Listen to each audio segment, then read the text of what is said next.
Yeni bir savaştan dönüyorum. Biraz öldürüldüm, biraz da ben öldürdüm. Biraz nasıl ölüp öldürülürse. Yine senin ellerin değil miydi bizi birbirimize boğazlatan? Ey aşk, yine senin ellerin değil miydi bize birbirimize boğazlatan? Ey aşk.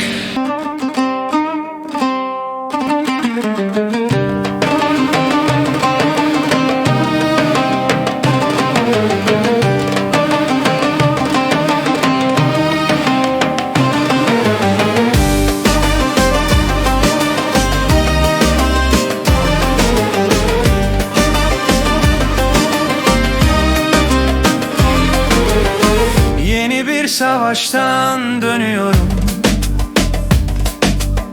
Ağzım kuru yine mataramda, çöl kumu. Yüreğim yaralı yine taşıyorum bir kör kurşunu. Yine senin ellerin değil miydi beni vuran?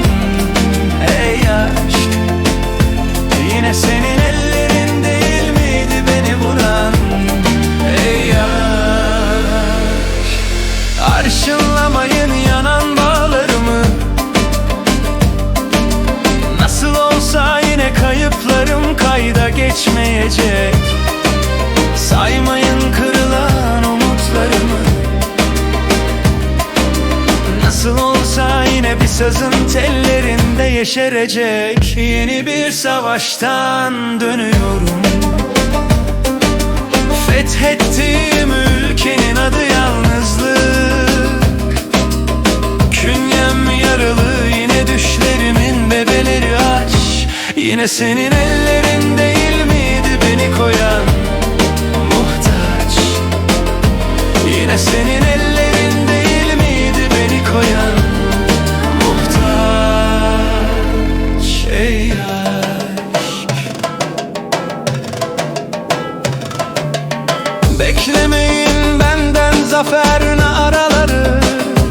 Sesimin yankısı bile yurtsuz muhacirliğin kaderi böyle.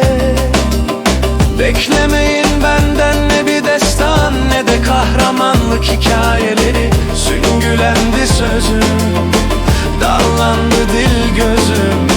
Yeni bir savaştan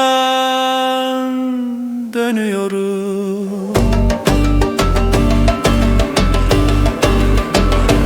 Biraz öldürüldüm, biraz da ben öldürdüm. Biraz nasıl ölüp öldürülürse.